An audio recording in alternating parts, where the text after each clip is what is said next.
This country's state of emergency, which was instituted in May of this year, will end on Wednesday, November 17th.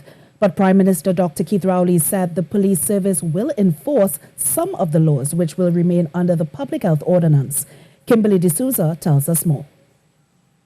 So on Wednesday, the Parliament will meet and we will discontinue the state of emergency and we continue to manage the vaccinated population and the unvaccinated population under the Public Health Ordinance. Although scheduled to end on November 29th, Prime Minister Dr. Keith Rowley said the country's state of emergency is no longer necessary, but the population must still abide by the laws under the Public Health Ordinance, such as wearing masks. Dr. Rowley also announced that public gatherings will remain at 10, but public fetes and parties will be prohibited. Non-religious indoor events, christenings and weddings can continue with 50% capacity.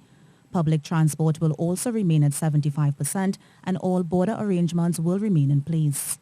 While church services will remain at 90 minutes, the capacity at the services and at gravesites have increased.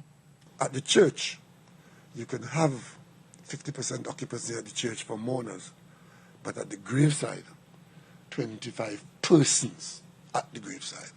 Dr. Rowley said bars, restaurants and cinemas will continue to operate as safe zones with 50% capacity, but there will be no public consumption of alcohol. He also announced pools as a new safe zone area. There are a number of persons for whom the therapy at public pools is something that is very important for their health. We will allow public pools to be used by vaccinated persons. Dr. Rowley also hinted at the possibility of reopening beaches before the year ends for those who need aquatherapy. I'm hoping that before Christmas, we should be able to go back into the beach environment with some kind of restrictions. In fact, well before Christmas, I would say that maybe we could start with some morning opening up.